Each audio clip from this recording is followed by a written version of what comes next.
Well, I'm here today with Mona. It's not McDonald anymore, right? It's not. It's What's it? Jones. Mona Jones. I got married in January. Yeah. Well, congratulations again. Thank you. And thank you so much for being willing to do this video. My name is Michael Williams, and just going to take several minutes to have Mona share with us, kind of catch us up on where she's been at. Hopefully you've had a chance, those of you that are watching this video, hopefully you've had a chance to see her previous video. If you haven't, I'll put a link to it. So Mona, catch us up. Let's rewind all the way back to your early Toastmaster days. Oh my goodness. Okay. And share how that came about, how you started. I'm not going to ruin the surprise, but what happened with Toastmasters? Because this was when you and I were working together, almost like 2 years ago or something like that, right? Oh, wow. It has been about 2 years or more. Or Maybe more. 2.5 years. Yeah. Yeah. So share a little bit about your experience working with me, and then the Toastmasters, and then what happened after Toastmasters. Okay. Well, Toastmasters was actually your idea, Mr. Michael. You told me to put myself out in difficult speaking situations so that I can practice modeling and the other techniques that I was learning in coaching. And I'm so glad I did, although I was scared to death. I have to admit, I was really scared. I joined a local club near my home in Garland, Texas. And the first day I went to Toastmasters, I saw a room full of people. Now, conversations have always been hard for me because I used to block and get stuck a whole lot, probably because of me being nervous. I was never relaxed. I was always thinking about my speech. But I was determined to use everything that I was taught. And so because I practiced modeling at work and with my family, everywhere I went, I practiced modeling with my then boyfriend, my children, Wow. my friends. It was easier. I have not mastered it, or I did not master it at that point. However, I was able to do it during conversations. And Okay, so a lot of people find it difficult. They say, I can't do it during conversations. It's hard, or I'll start and then I'll forget. How did you handle that? You said you tried to do it you practiced doing it with everyone. Mm-hmm. How were you able to keep up with it in conversations with your kids and your boyfriend at that time? At first, it wasn't easy. I had to make a conscious effort to think about modeling, since you're my model, I actually had to think about you in the sense of you here. Like, I'm looking at you now, I'm looking at your face, and I'm looking at basically a headshot of you. And that's what I modeled. That's what I thought about. And what I tried to mimic from you was the way that you would say certain words.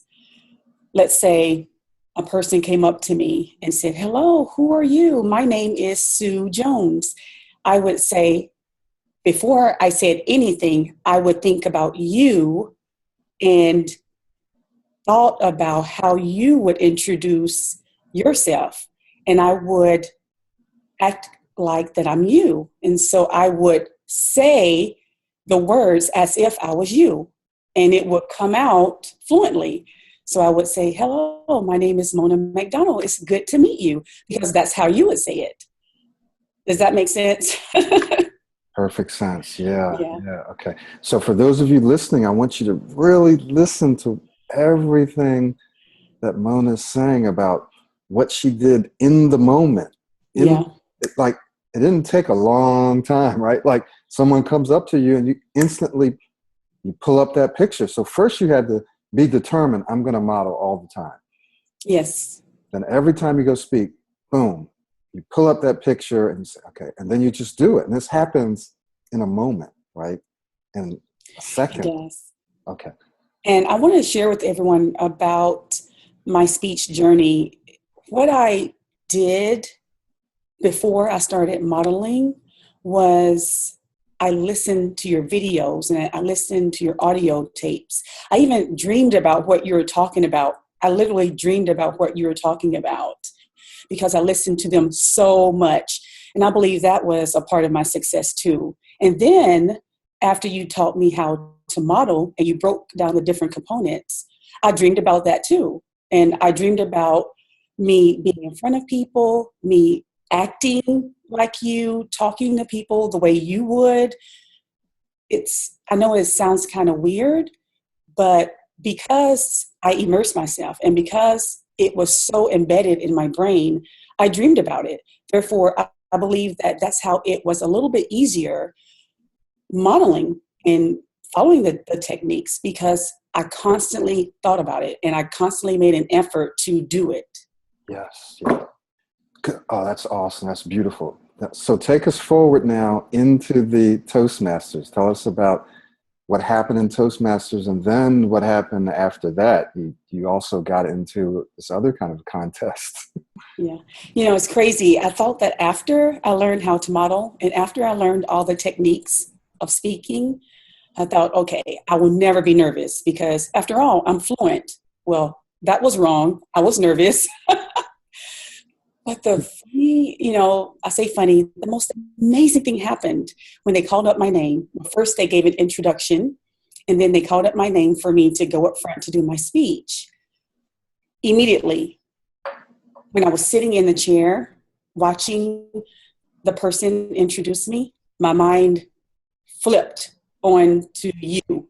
So essentially, I was sitting there, but I wasn't myself. I know it sounds weird, but I wasn't myself. I was actually you.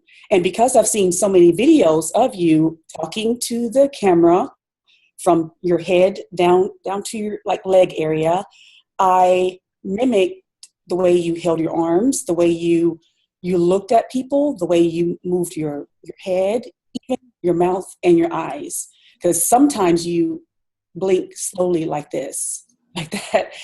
And so after I was introduced, I walked up like you. So I was you walking up, and I made sure that my posture was like yours because you have great posture. Everything was like you. And when I started to speak, it was like you in here. But of course, people were seeing me. And everything came out exactly like it was supposed to because I wasn't Mona McDonald at that time. At that time, I was actually Michael Williams. That is exactly what I did when I was modeling. I modeled Brian Tracy, as people know. He's older now, so his style's different, but back then it was and Charles Stanley's when I would preach. And I did the same thing, the same exact thing. Wow. I would literally become Brian Tracy. When I would go up to do any kind of presentation, I would model his posture. I liked the way his shoulders were square. I liked the way he moved his head, moved his hands, the way he said certain words, the same exact thing. So I became Brian Tracy. And I kept going out doing that over and over until it slowly became me. Yes. And when I would preach, I would just preach the same way Charles Stanley would preach. I would hold my Bible the same way. And people would come up and say, wow, you preach just like Charles Stanley. And I felt great because I knew that I was doing it right? I knew that I was my model. Exactly what you just said. Wow, that's awesome. So I really want you guys who are watching this to listen to what Mona said. She did exactly what I did, and you relatively quickly completely transform your identity. Your confidence instantly shoots up. Your speech immediately goes to a whole different stratosphere. So tell us about, did you win or some of those Toastmasters? I did. It was funny. I actually lost count of the number of Best Speaker awards that I won because there were so many excellent speakers in my group. And in my Toastmasters group, I'm sure every Toastmasters group is different. We give a person a piece of paper and they actually vote on who they thought spoke the best. And I won week after week after week. And after a while, I felt like I was on cloud nine because I never thought that was possible. Never in my life. As a matter of fact, I would never thought that I would be able to speak in front of a person, give a presentation, talk to the crowd afterwards in confidence. It was awesome. And I hope I don't cry, because thinking about my journey, it makes me emotional, because I tell you what, I just never thought that I would be where I am now. Never. Because I have been getting stuck and I have been blocking for my entire life. And I'll be 44 years old next month. And so it's a major, major accomplishment, and it's a big deal. Yeah. So after the Toastmasters, you entered into a contest. I did. Yes. I actually changed jobs. Mm-hmm. I used to work for a home building company, and then I changed jobs and went to a major healthcare company. And during that transition, I got a $10,000 a year raise. $10,000. And the reason why is because I knocked out the interview because I was confident and I modeled and I did everything that I was supposed to. And my boss was, wow, I want her. She's confident. She can do this job. And I could. Before, I could do the job too, the same way that I could do that job. However, I was perceived as not being able to because of my speech. Does that make sense? Mm-hmm. And so once I got the job, about 3 months in, what's the name of that department that handles special events? Well, that department sent out an email to all employees asking for volunteers to do a presentation on a woman of history that changed your life.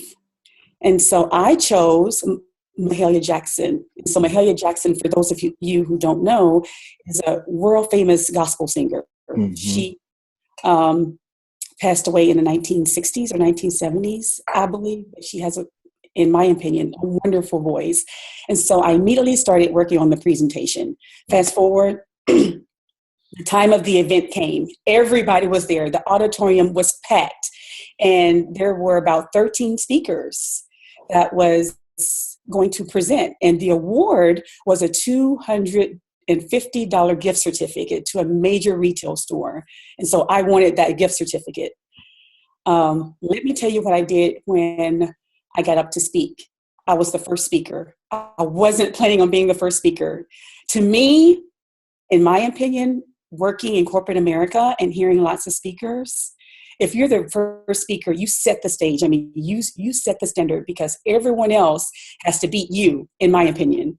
So I was the first speaker. I was so nervous, Michael. Oh my God. But this is what I did. I did the exact same thing that I did when I was in Toastmasters. When I was sitting at it was a round table, 2 round tables. I believe 10 people, maybe 8 people was at my table, and the other people were at the other table. And I didn't know that I was going first. They, I guess, randomly selected people. While I was sitting down, I thought about you, because I was super nervous.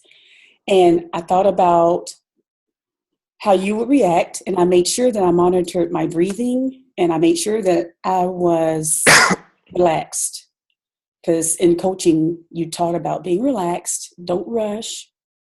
There's no reason to rush. There's no reason to be afraid of people. And I kept repeating that in my mind, all the while not being me, but thinking that I was you.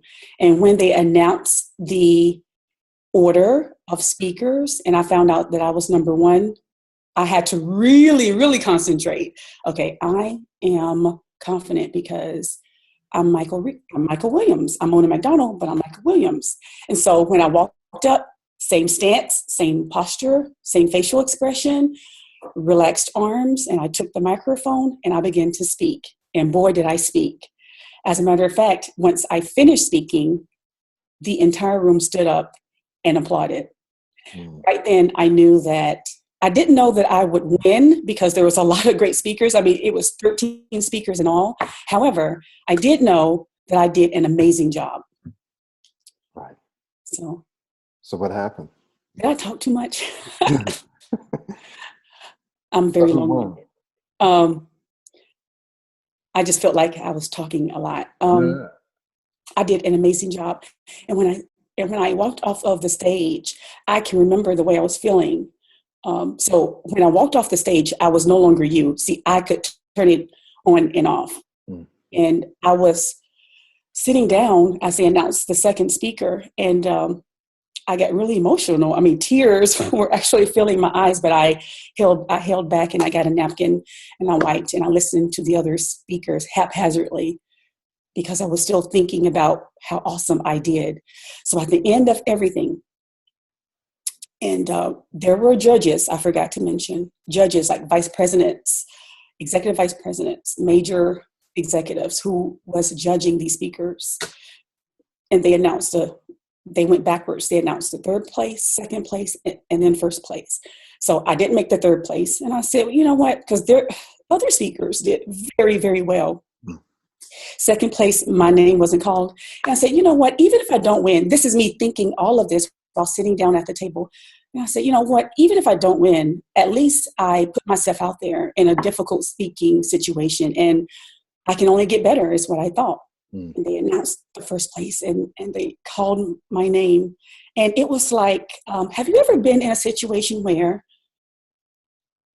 oh my gosh, where you're sitting down at a place and something amazing happens, and you have to actually put your soul back in your body, or your spirit back in your body, and tell yourself, wait, this isn't a dream. This is actually reality.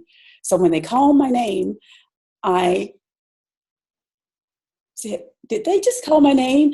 And the woman beside me touched my shoulder and said, Mona, that's you. You won. And so I got up in a daze. I don't remember getting up, and accepted my prize and hugged the two people who were announcing the speaker's neck. I just embraced them, and I said, thank you so much.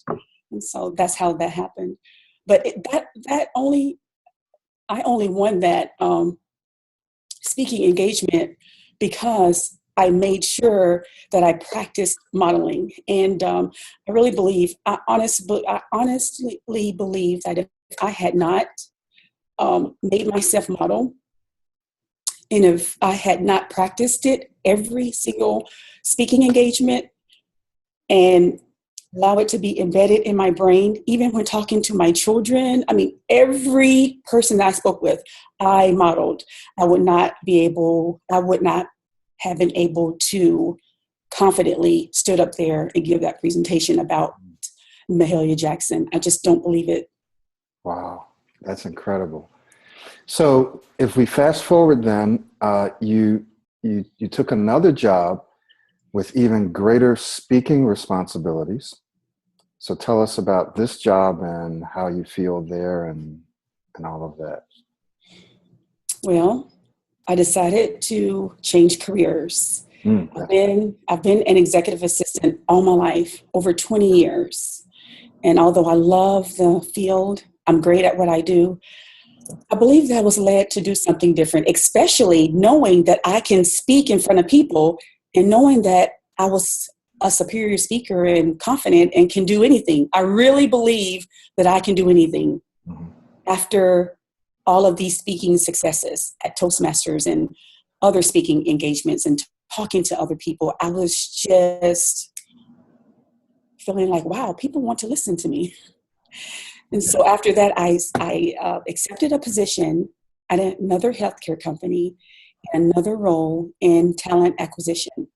And in that role, which I have been doing for over a year now, I am responsible for conducting new employee orientation. And that's every single week. I'm talking in front of people, I'm giving instructions, I'm assisting employees constantly. And that's every single week. Now, because I'm doing so well, so fantastic, thank you, Mr. Michael, they actually added another orientation to my bucket. Wow. And so currently I do new employee orientation for a healthcare system because we have different accounts. Now I'm doing orientation for the company that I'm working at. That orientation. Wow. And that's every other week. Now, we're going to wrap it up too in just a couple of minutes. When you started modeling, there was a point at which you didn't have to consciously think about or remind yourself to model, right? That it was just the way you spoke. Mm-hmm. About how long did that take? I started thinking about that after you asked me to do an interview. And I honestly cannot tell you when I no longer had to do it. I honestly cannot tell you. It just happened. It just happens. Yeah. It really just happened. It's kind of Like hard. I'm no longer a model. Right. Because it's you now. You have Yes. your own speaking style built upon your models, but now you have your own. And Yeah. I've had people compliment me on the way that I present, Yeah. because even though I no longer model, I still believe that I have maintained some of your presentation styles. I still believe that I still do that, which is a good thing, because you should always pick up from other people good habits or good presentation styles, and incorporate them like your own. I'm not sure if that makes sense. But Yeah. Okay. Wow. So for some people, because I'm thinking back and I remember asking you this before, and I don't know, you told me you started to make that transition and might have taken you a few months where mm-hmm. you didn't have to think as much about it. It just started to happen more naturally. Mm-hmm. So, and then it probably continued for X number of months before you just didn't have to do it at all. Well, I can remember when I first started modeling, I was unsure about it. I was unsure of how it would work. Number one, even though you gave excellent examples of how it should work. And number two, I was unsure if it was going to work, because I was kind of skeptical still, but I still did exactly what you said.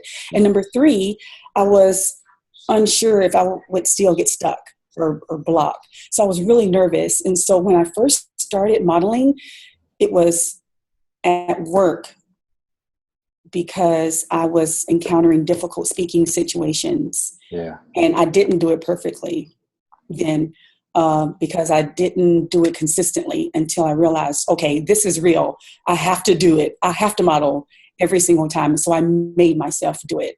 Wow. And it got easier and easier. Exactly.